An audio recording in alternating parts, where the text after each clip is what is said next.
Thank you for attending this grant management seminar.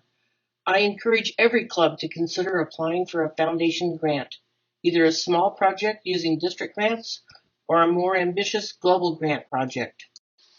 Today's program includes a brief introduction to the Rotary Foundation, information on club qualification, accountability, and record keeping, a brief overview of global grants, and detailed information on how to apply for and manage a district grant.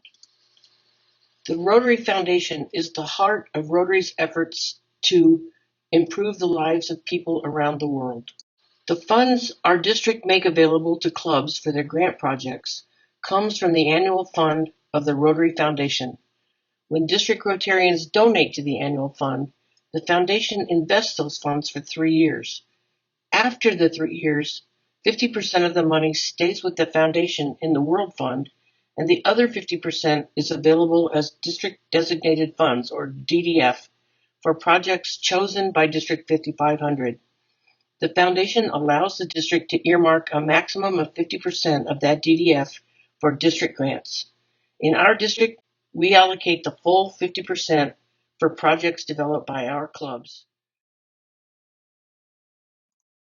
Well, hello there, fellow Rotarians. My name is Chad Denson, and I'm a proud member of the Pantano Rotary Club of Tucson. In addition, I serve as the Stewardship Chair of the Rotary District 5500 Foundation Committee. Today, my objective is to help you understand the club qualification requirements that apply to managing district and global grants, as well as to convey the importance of detailed record keeping. As your Stewardship Chair for District 5500, there are two basic jobs my position entails. First, when we are preparing to submit grants, I have to determine and track which clubs have met the qualifications for participating in a grant. Second, I oversee an assessment team that reviews the grants to verify you have met and documented all necessary requirements. Our district requires that clubs qualify for grants annually, so if you were qualified in the previous Rotary year, you do indeed have to qualify again this year. While this may seem inconvenient, financial and project reporting requirements can vary from year to year, and our district has designed our qualification procedure as a best practice to keep your club in compliance and out of hot water. In order for your club to qualify to receive a grant this year, 2 members of your club are required to attend the district grant seminar, just as you are doing now. Your club president, as well as the president-elect, must sign a memorandum of understanding, also known as an MOU. Your club must be current in both district and international membership dues. Additionally, your club's president is required to have attended the President-elect Training Seminar, also known as PETS. An MOU is a 2.5-page document that covers all of the topics listed on this slide. I strongly suggest a thorough review of the MOU to best understand the requirements for each of the topics listed on this slide.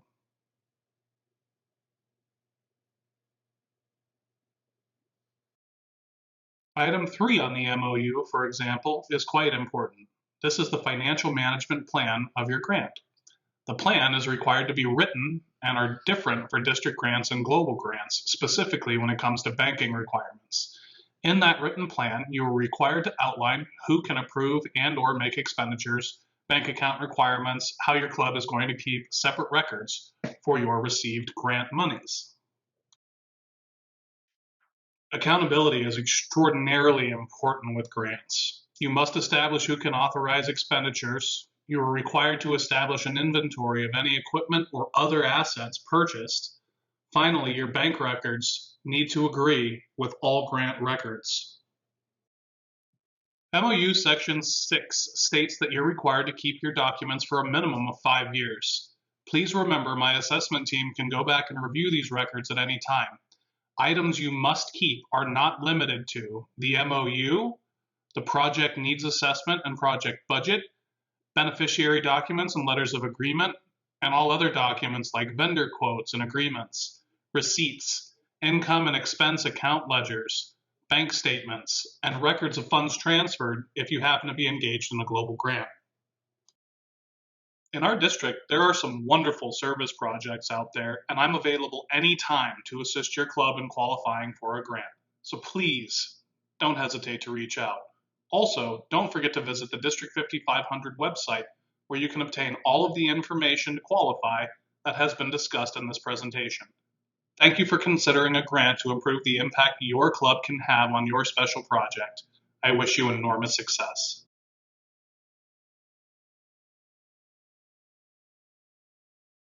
Welcome to the District 5500 Global Grants portion of this year's Rotary Required Grant Management Seminar. The one question that comes up constantly from Rotarians in their clubs concerning global grants is how and where do we begin? Well, I hope to answer those questions during the next several minutes of this presentation. Additionally, I will provide you with a realistic assessment of what it will take on your part in terms of both time and preparation to successfully get a Rotary Global Grant application started, approved, and funded.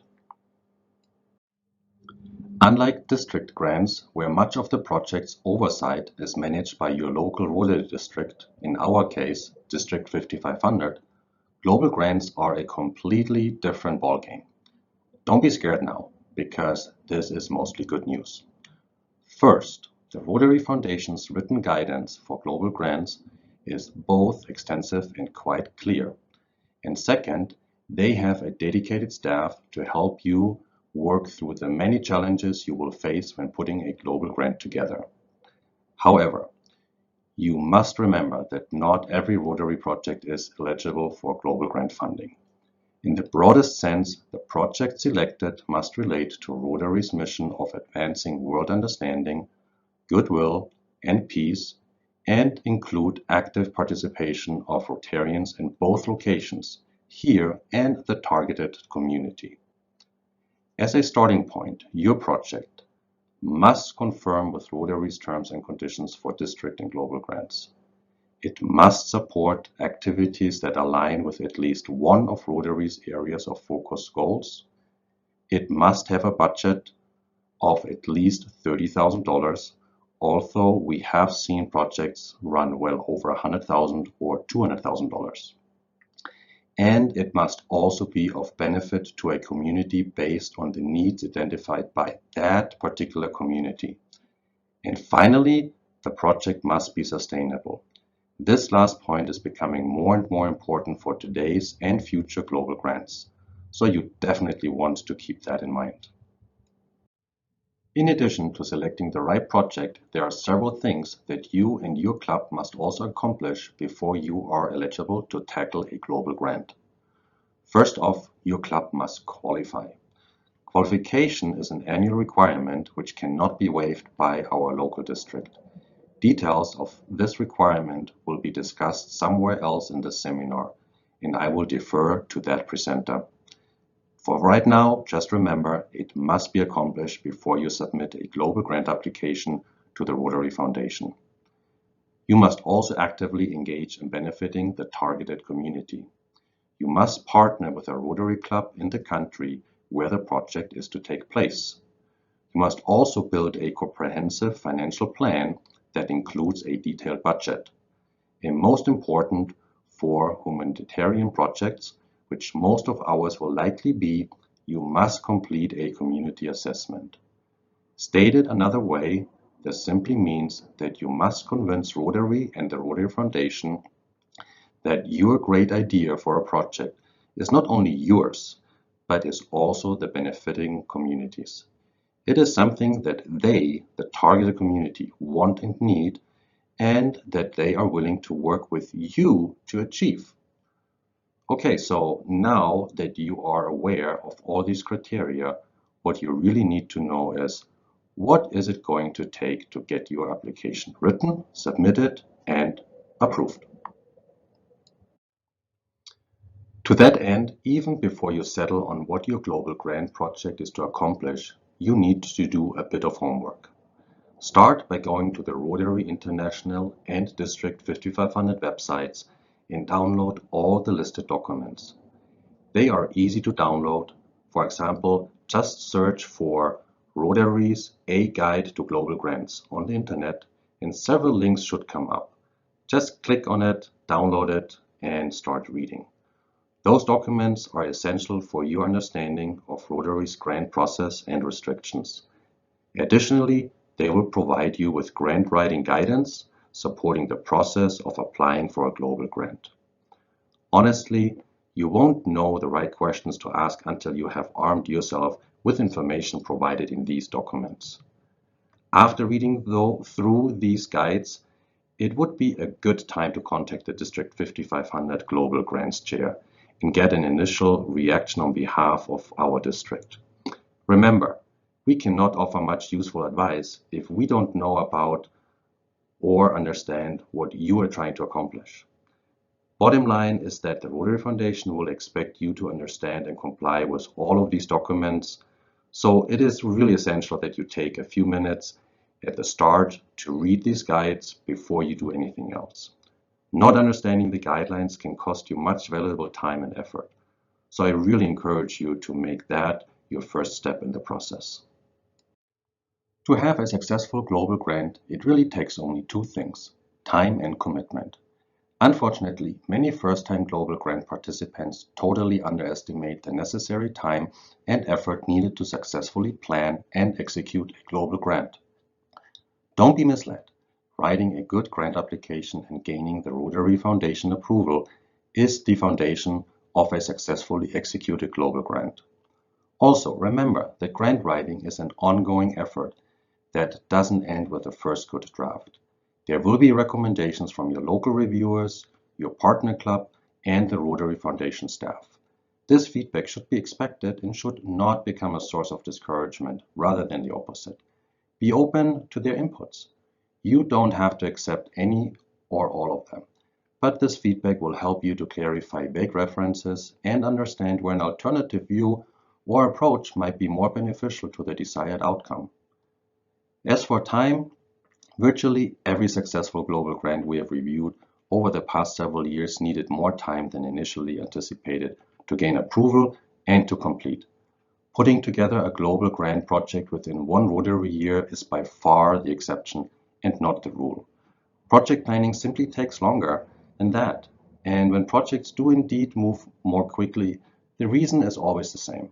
The project sponsor kept the scope narrow and very likely had prior experience with global grant writing. On top of all of this, you will want to start some initial fundraising to make certain there is sufficient financial support for your project. And all of this should be initiated and mostly completed before you start filling out your global grant application on Rotary's webpage. The bottom line is that you and your club must realize that you are committing to a project for the long haul. This is not something that you start one year and move on to something else the next. The primary project contact for the club should plan to be in place for several years, and the membership of the sponsoring host and the international club should each view their positions in the same manner. And to reiterate what I said before, keep in mind that these projects must benefit the target community and must have long-term sustainability. That's pretty much it. There is no mystery to executing a successful global grant. It really only takes time or commitment. Feel free to contact me at the listed email address with any questions you may have, and good luck with your next global grant project. Hello, everybody. I'm Christy Halverson, District 5500 District Grant Subcommittee Chair. In this portion of the Grant Management Seminar, you will learn how to apply for a district grant and what records you need to maintain so they could be audited in future years. So what exactly is a district grant? A district grant is a grant in which the district matches club funds between $250 and $6,000. So you could do a $12,000 project and get half of that money from the district. Projects should be new, small scale, and short-term within the Rotary year. Clubs must be qualified before they apply for a grant. They must have club and Rotarian participation, and projects can be either local or international, but all projects should have Rotary promotion or publicity. There is no area of focus requirement or sustainability issues like in global grants, although we do encourage it. Sustainability is both the impact the project has in future years to come as well as no additional funding required for the project to continue to provide a benefit. By way of information, our clubs focus quite frequently on education and literacy by far, in terms of the number of projects. Peace and conflict resolution are second, and maternal and child health is third. But any of the 7 areas of focus can be tackled by a district grant. District grant funds come from contributions made by District 5500 Rotarians to the Rotary Foundation 3 years ago. In years 2 and 3, the Foundation uses the interest from those funds for administrative costs. In year 4, the amount contributed 3 years prior is shared between District 5500 and the Rotary Foundation's World Fund. The half coming back to our district is split between global grants and district grants. A rather ingenious system, and the reason why Charity Navigator has consistently given the Rotary Foundation a perfect 100% score. Projects may be local or international, but they must be Rotarian planned and executed. Club matching funds must be in cash. The cost of in-kind and donated goods and services do not count towards the cash budget totals or contributions to the project. Funds are intended to assist clubs with new projects and are not available to fund the same project for a second year, even if new beneficiaries are involved. No club may have more than 1 district grant open at a time without first obtaining approval from the district grant subcommittee and if there are funds available. Funds may not be used to fund vocational training teams, microcredit projects, or scholarships. Preference is given to projects that can be completed within the current Rotary year and have hands-on club participation. International projects must include a local Rotary Club partner, and extra documentation is required in the grant application. Project planning is always important, but it's nice to know that district grants do not need to be planned at the same level or detail as global grants. But you should start out with thinking about the needs to try and identify the goal that your club wants to achieve in the community that you're dealing with. Consider partnering with some external agencies, local school districts, city parks and rec, maybe other Rotary clubs, and so forth. When you partner, it often eases the execution. When you're done with your project planning, it's time to start the application process. Applications this year will be accepted between the 1st of June and July 15th and must be finalized by August 31st. Clubs finalizing applications after July 15th must submit a request for funds prior to that time in order to be included in the district's spending plan, and will be funded only if funds are available after we have funded the completed applications. Applications submitted after August 31st will be considered on a case-by-case basis, provided funding is still available and are limited to a maximum of $2,000 in matching district grant funds. To apply for a district grant, you first go to the district grant website and download the district grant application template. It's easy to get to the website by simply Googling D5500 district grants. This year, we have a shorter, fillable PDF file. If it's an international project, there is a section that requires additional information. You can also contact me ahead of time if you need help with your application. There are 2 parts of the application that needs to be submitted. The first is the grant application signed by the primary contact, and the second is the District Grant Club President Certification Form. This is available also on the District Grant website. Both of these forms must be submitted together with any supporting documentation to the district subcommittee before July 15th. Supporting documentation could include a quote for a high dollar expenditure, a cooperating organization agreement, or any other details on the project. This slide highlights some of the key areas of the application, and the items in bold are areas folks have had problems with in the past.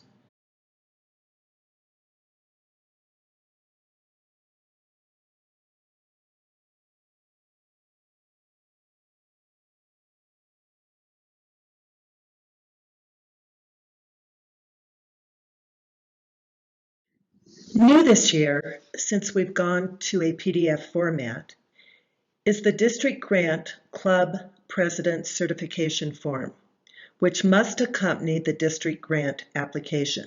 The Club President will confirm that the club agrees to the MOU. It will list 2 members who have viewed the grant management seminar in its entirety.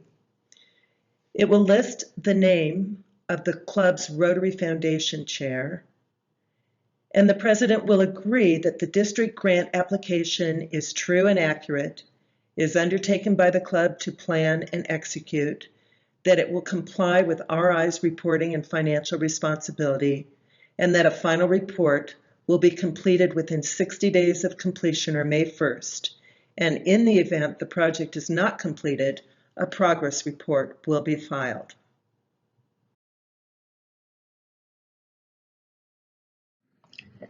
As the district grant applications come in, they will be reviewed to ensure that it meets our district policy.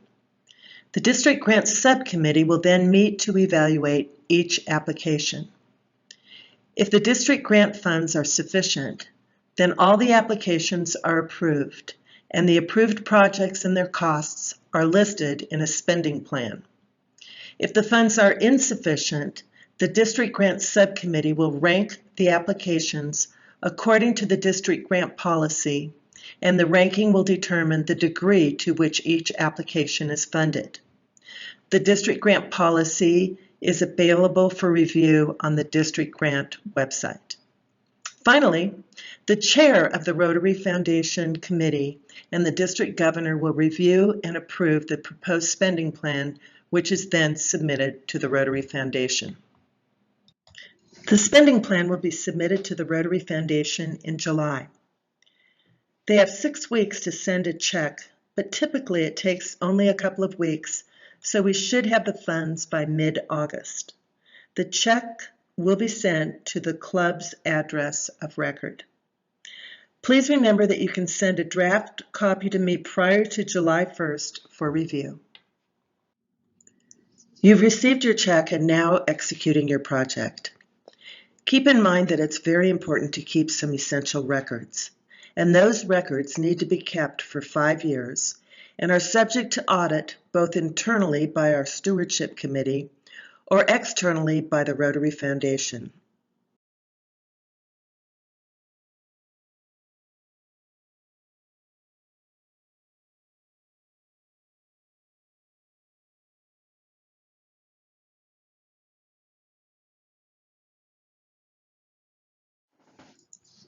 Still in the area of record keeping, I'd like to emphasize receipts. You need to have receipts for any purchase of at least $50 or more, and the total of those receipts need to equal your overall project cost. For instance, if you had a $6,000 matching grant and your club put in $6,000, so the project total was $12,000, your final report should have $12,000 in receipts.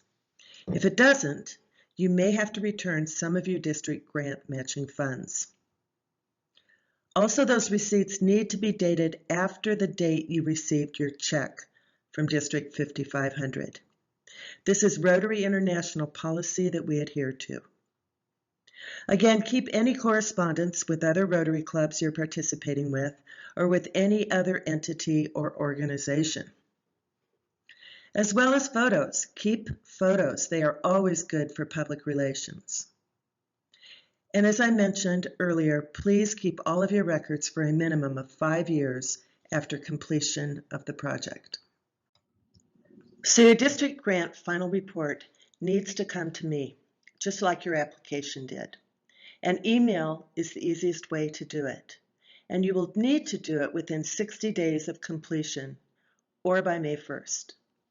If you cannot complete the project by May 1st, please contact me to discuss the reasons, and a progress report will be required, which is in the same format as the final report.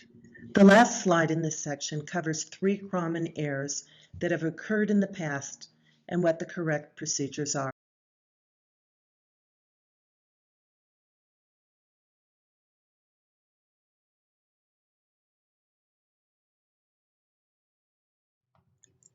Well, that's it, folks. Congratulations. You are now a graduate of the Rotary Grant Management Seminar. Now it is important that you report your completion to your club president, because they will be required to certify that at least 2 members of your club completed the grant management seminar prior to submitting a district grant application. I want to remind you that there's plenty more information on our district website.